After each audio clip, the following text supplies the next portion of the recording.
Hey, what's going on, YouTube? Glad you guys were able to make it with us. Oh, it's a bro code. For that bro code, Man, bro. what's happening, bro? Man, loving life, bro, and continuing to work on myself, man. How about yourself, Man, bro? same flavor, you know what I mean? Yes. You know, again, yes. like I say, keeping God first, you know, increasing that relationship with him. Yes. You know what I mean? But still loving what we do, you know what I mean? And trying to make it positive, you know what I mean? Keep it positive, keep it Jesus, you know what I'm saying? So what we got going on today, brother? Man, bro, we got to sit. Now, this story right here, you all. Now, this is the case scenario of what could or could not happen, right, if you intervene in between cops apprehending a suspect. Right. I'm gonna go ahead and let the clip roll, and then we're gonna get right back to you. A man is assaulted by Henderson police after he tried to help them, and now the city has to pay nearly $500,000. Thanks for joining us. I'm Denise Valdez. And I'm Brian Loftus. 8 News Now investigator Vanessa Murphy obtained video from that incident, sat down with the victim and his lawyer. Now, we do want to warn you, it is graphic.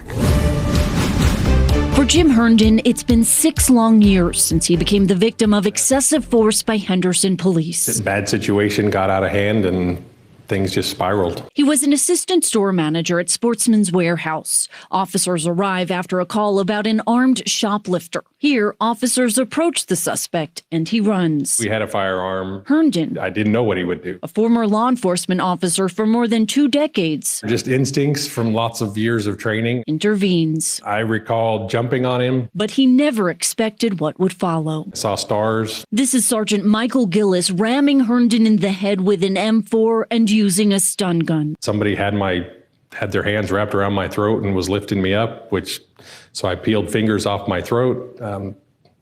Got hit a few more times in the face. He says he suffered multiple injuries, including a concussion, and he has permanent nerve damage and some memory loss.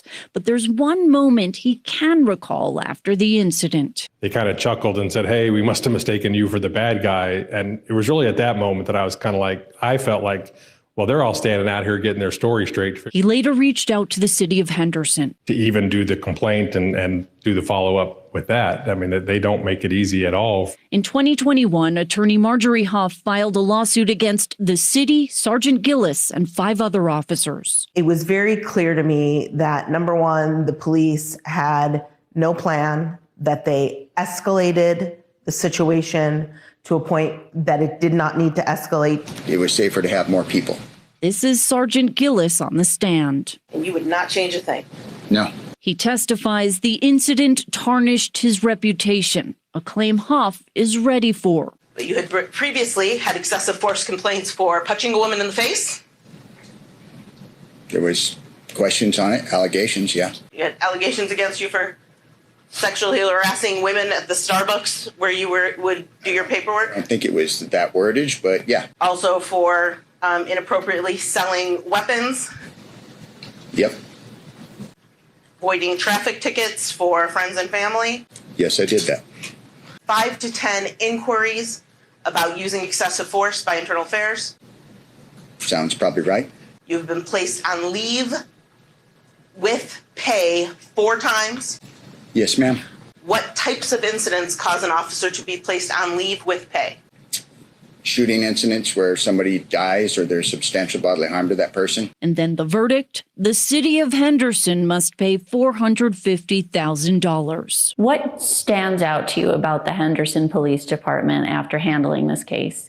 They clearly have a culture that allowed this to happen. They had no intention of properly investigating either the incident or the internal affairs investigation. The whole thing was just a big rubber stamp. We're just going to say they did the right thing. It was never about money. It was about accountability. My only hope is that it's enough that it will make Henderson change their ways, and I worry about that. He says the video shows the moment his life changed forever. Still difficult to watch, but he says he hopes his story may inspire others to seek accountability. Vanessa Murphy, 8 News Now. Bro, Man. first thoughts, man. First thoughts is Should let police do their job, bro. I'm just gonna keep it real with you, you know. Yeah. I mean, if that was the case, you was gonna jump on him. You should have did that before the police came. Right. You know what I'm saying? Right. Once the police came, what you jumping in it for? Right. You know what I'm saying? Because now you in the way. Yes. You know what I mean? Yes. But he using the fact that, okay, he used to be a law enforcement officer for, 20 years, over 20 years or something like that. Mm-hmm. But now you're a manager at a department store. I don't know what happened with that. That's questionable too. You know what I mean? Why didn't you retire from the force? You know what I mean? Right. They ain't saying that. You know what I mean? So did. But I mean, how they did him was dirty. You know what I mean? But at the same time, that never would have happened if he would have stayed in this lane. Right. You know, if you was gonna handle it, what you calling the police for? That's true. You know what I mean? Call them after you operated him. Yes. You know, you got them hog-tied or whatnot. You know what I mean? That's right. Don't wait till the police come and then decide, well, I'm going to jump in and help. They don't need your help. It was 5 of them. Yes. To one dude. So they don't need a 6. A 6 wheel. They didn't need that. And this guy is allegedly armed. Right. With a firearm, you know, so for him to jump in, he could have lost his life just from the dude. Well, yeah. So, well, I mean, if you ain't gonna jump in before the police come, don't jump in after they come, when they come. Right, but I think he kind of felt emboldened to do that. You know? Well, yeah, I used to be a cop. You know what I mean? I'm gonna help my fellow officers. Well, your fellow officers whooped your butt, man. Well, welcome to being black. You know what I'm saying? Man. Because they treated him like they would have treated a black man if he would have jumped in, bro. In that case, because I seen white guys before jump in. And jump in and help the police. And they didn't treat them like that. Oh, no, they got medal honors and all types of stuff. Yeah, they got the key to the city. Right. The more shit they had. They got a special segment on the news for them. You know what I mean? Get up out of here with that, man. You know, my thing is, I don't feel that there's anything wrong with being a good Samaritan, okay? Not at all. I just don't feel that this was the time for him to be that. You know what I mean? Right. He was doing his due diligence by calling the cops. Right. Let the cops do what they supposed to do. Let them do their job. Right. You know what I mean? But, just going on, watching the clip and seeing how dirty that police department was. They had a stack of grievances, man, like a bug. The cop being questioned on the stand, bro. Yep. Sounds right. Yeah. Oh, wow. Sexually assaulting and I was shooting people and selling drugs and also selling weapons too. And right. I've been suspended with pay for 4 times. Come on, man. What is we really dealing with? Is that a police officer? Police? I mean, is that law enforcement or is that some cowboy stuff? You know what I mean? I mean, Wild West, I guess. I don't know. Real. No. Because I've seen, and I hate to make it a race issue, but you know what I'm saying? I noticed that if you, black officers, and I've seen a lot of stories on these, where the first time they fuck up, that's it. Oh, yeah. They're always the sacrificial lamb to anything. You know what I mean? Yeah, you get rid of them. They expendable. Definitely. You know what I mean? But, when it comes to Craig and Bob and Chad, it's like, okay, well, we're going to just, the whole police force is behind them. You know what I mean? Right. But, like I said, you don't want to make it a race issue, whether we did, but we really don't want to stick on that. Right. You know what I'm saying? We just really want to just keep it, well, this guy is just really, because he was white, just like the officers, you know what I mean? That wasn't a race issue. That wasn't. You know what I'm saying? And then he still got that black whooping. You know what I'm saying? But he also got that white money though. You know what I mean? He got that 450, racks, you know what I mean? So maybe you take a couple bumps and bruises for $450,000, you know. That's when you manager at a sporting goods store. Man. You know what I mean? It's gonna take you, some years to get that type of dough. You know what I mean? But I mean, either way, I think that the police handled it badly. They you know did. what I mean? They did. They knew that he wasn't the suspect. You know what I mean? They could have just got him off. You know what I mean? But at the same time, he shouldn't have jumped in it. He shouldn't have. You know, And I he wish shouldn't that one of the things that would have been brought up afterwards is a look into this department, because obviously there's so many things being swept under the rug.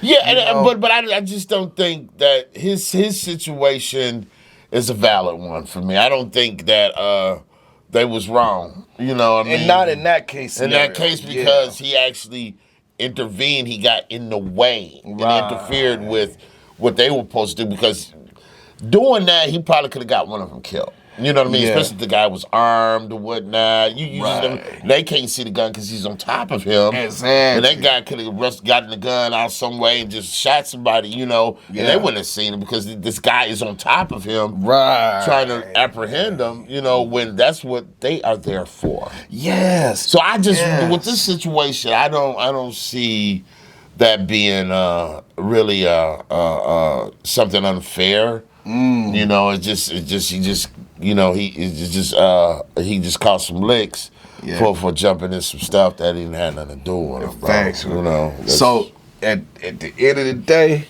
would you say he's a victim or he's not? Oh, definitely not a victim.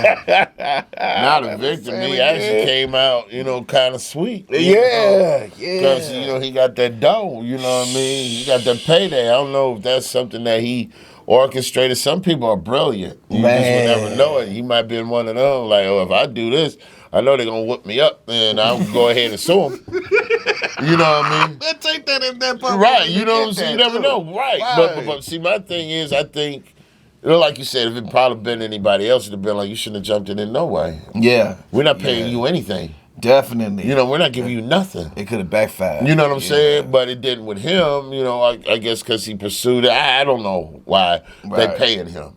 You know what I mean? I don't understand why. It just he was casualty of war because he made himself a casualty. But they got a name for that. Obstruction. Yeah, obstruction of justice. Exactly what he did. Yeah. He could have got ticketed for that. You know what I mean? They wouldn't have to pay him nothing. Right. Because he jumped in something that had nothing to do with him. Exactly. They were already called to come do a job, to come apprehend this guy. Right. And you actually got in the way. You obstructed, you know what I mean, the investigation, the pursuit, or whatever. Facts. And somebody could have got killed behind that. True. So true. So I don't see why they paying them, because they trying to, you know, they can say, well, we trying to get him up off him. Yeah. So we can see, because the dude got a gun. We don't even see where the gun is at. Exactly. Because this dude is on top of him. We didn't ask him to jump in. That's right. You know, so that's kind of how I look at it, bro. I'm sorry he got banged up for trying to be a hero. But, you know, you have 5 heroes there already. You don't need a 6. Right. You know, that's just my account on it, so. Well, hey, y'all heard the dialogue. Y'all go ahead and leave your comments on what you think about this story right here. And leave them in the comment section below. Yes. Remember to Hulk smash that like button. And remember, subscribe if you haven't already. And until next video, you all, peace.